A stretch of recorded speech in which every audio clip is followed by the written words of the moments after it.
And press up, bending into that knee. If you didn't try it last time, maybe you go for it this time. And release. We'll go ahead and switch one more time. Fire in the core. And take that variation if you like. Go ahead and find our way right back at center here. We'll send our left arm out, our right leg behind us, and as we draw our elbow and our knee laterally, it will come to a 90-degree angle. So our elbow and our knee are both at 90 degrees, pulling right out to the side as much as we can. We'll go ahead and switch sides, try it on the other side. Maybe you can see it a little bit better from this angle here on the other side.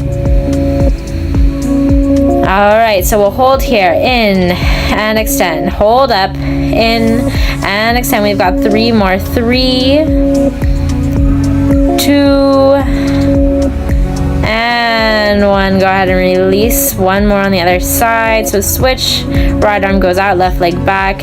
5, 4, stay strong. 3, holding that belly in. 2, and 1. Go ahead and release. Sink our hips back towards our heels. Take a little child's pose here.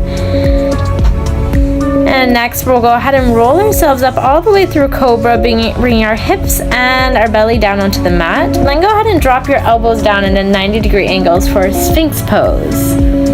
So in Sphinx, we're actively drawing our shoulders down along our back, pressing our elbows back towards our heels. So it's an isometric hold here. You're really pressing back. You might get a little shake.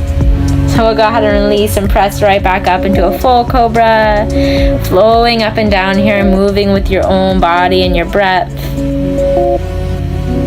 Really taking notice of where your shoulders are in relation to your ears. Pulling them as far away as they can.